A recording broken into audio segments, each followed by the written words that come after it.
So Donald Trump is planning on doing something called repatriation, which basically means that he wants to get corporations to bring the money that they're hiding overseas to dodge taxes back into the U.S. Now, here's the problem with that. In order to do it, he's going to let them rip us off. So they're supposed to pay a 35% tax rate, but according to a bunch of reporters who are familiar with the details and talking to people behind the scenes, they say that he's considering slashing it to about 10%. So that's the way that they try to incentivize them to bring the money back in the country. Oh, well, you're supposed to pay 35%, but what if we just go ahead and gut that and slash it and make it 10%? Then would you bring it back in the country? And usually what they'll do is they'll say, oh, we're going to take a certain percentage of it and put it towards an infrastructure bank to rebuild the roads and the bridges. And so they're going to frame it as, isn't this wonderful? We're just bringing money back into the country. And in this, I don't see the downside. What's the downside of this? Well, the downside is, look at how giant multinational corporations are treated versus how you're treated. If you take money that you're supposed to pay in taxes and you hide it somewhere, the government doesn't make a deal with you. What they say is, oh, you're doing tax avoidance and we're going to throw you in jail. That's the way it works. Oh, pay your taxes or else. That's the way it works with you. The way it works with giant multinational corporations. Not only is it like corporate personhood and that they have the same rights as people, this is an instance where they have more rights than people. Because they get to take all their money, the billions and billions of dollars. They dodge $450 billion worth of taxes every year. They send it overseas, and then they hold the government for ransom and say, oh, you want me to bring that money back in? How about you give me a sweet deal? So why is it they're above the law? They get to force the government to give them a better deal, whereas, again, you would be thrown in jail for doing the same thing. So it's crazy. It proves yet again that we live in a corporatocracy, and the Republicans and the Democrats are more than willing to always bend over backwards and give these corporations whatever they want. And then, again, the most annoying part is that they'd frame it as a victory. Like, oh, it will be great because we will do an infrastructure bank and we will, have more revenue for the government here back in the country. And it's just such bullshit. Now, here's what the media won't tell you. So they haven't much discussed this repatriation thing at all, but when they get around to it, they're not going to tell you that George W. Bush already did a similar deal, and it was an unmitigated disaster. So these are the facts on that deal from The Intercept. They say, from 2004 to 2005, the Bush administration and Congress tried a one-time tax repatriation holiday, cutting the rate to 5.25%. A Senate study in 2011 found that corporations brought $312 billion they had stashed overseas back into the United States, avoiding $3.3 billion in taxes as a result of the repatriation rate. Jesus, they dodged $3.3 billion.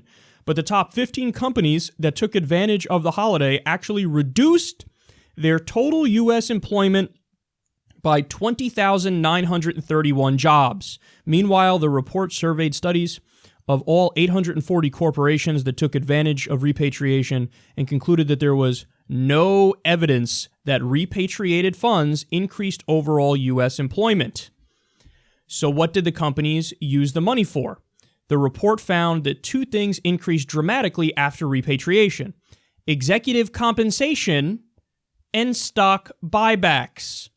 The top 5 executives at the top 15 repatriating corporations saw their annual compensation increase by 27% from 2004 to 2005. Meanwhile, the top 15 repatriating corporations increased their spending on stock buybacks 16% from 2004 to 2005 and 38% from 2005 to 2006. Okay, so let me explain to you what that means. One of the promises that's made that always goes hand in hand with repatriation is the CEOs at these companies that are going to repatriate the money and the politicians who are for the deal. They're all going to flood the airwaves and say, well, look, we should all be in favor of this deal because jobs. We're going to, you bring the money back in the U.S. and then people get hired. You give the corporations more money and they're going to hire more people, create more jobs. So this isn't just a good deal for the rich and the CEOs and the elite and the corporations. This is also a good deal for the middle class and the poor, because don't you want to create jobs? I guess you're against jobs if you're against this deal. That's how they sell it. But then what happens? When the money comes into the country, the only things that happen were increase in CEO compensation and increase in stock buybacks. So in other words, the rich took the money, put it in their pockets, enriched themselves more, enriched the shareholders more, and didn't hire anybody. In fact, again, I want to give you that number because it's that important. Of the companies that did repatriation, there was a net loss of 20,931 jobs. So if anything, the evidence is in the other direction. You do the repatriation and you have more layoffs, thousands more layoffs. Guys, it is nothing but a giant ruse. They're lying to you in the same way that they lie to you when they say, oh, if you deregulate and cut taxes for the rich, you unleash the beast of the free market and, you have corporations hire more people and you have a flourishing marketplace and it's just wonderful for everybody. You cut taxes for the rich, it's trickle-down economics, the wealth trickles down onto regular people, and a rising tide lifts all boats. That's what they say. But we have the historical evidence. When you deregulate and cut taxes for the rich, what happens is giant crashes. We had the Great Depression happened in part as a result of deregulating and cutting taxes for the rich. Then you had the giant recession after Reagan. Reagan slashed regulations across the board and cut the top marginal rate from about 70% to 28%. So a giant explosion in the deficit. So again, these guys say they're deficit hawks, but they always increase the deficit, especially by doing this trickle-down style, this trickle-down approach to economic policy. Giant increase in the deficit, and you had a giant crash when Reagan left office. Same thing. Bill Clinton repealed Glass-Steagall. He's a neoliberal, so he did some deregulation. Then in comes George W. Bush, does more deregulation, cuts taxes for the rich. Lo and behold, subprime mortgage crisis, Great Recession. They would say, oh, no, this is going to lead to more job creation. No, it didn't. It led to, when Bush was leaving office, there was a net loss of about 700,000 jobs a month. So the evidence is the opposite. You can't say that, oh, this is going to increase jobs. It just doesn't.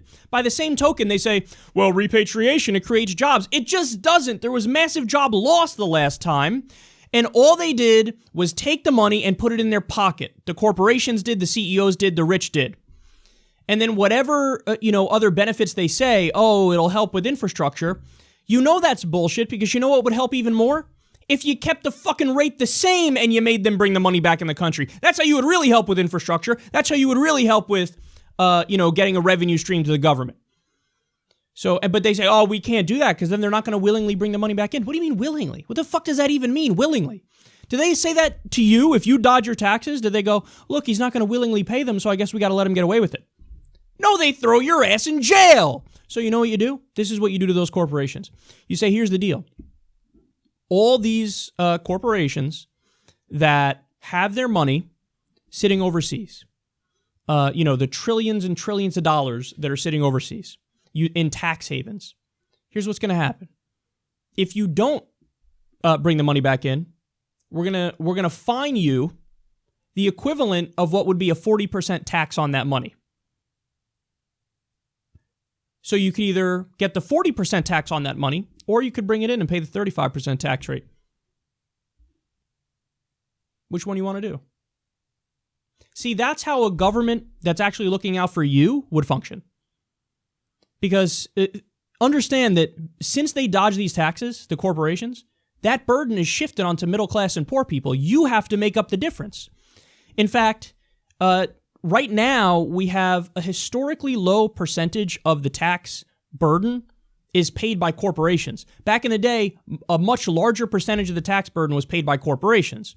But then we had money in politics. Corporations bought the government, got sweetheart deals, got special treatment, got favoritism, and then they cut their share of the tax burden and shifted it onto the middle class and the poor. So a government would really be working for you if they did that move.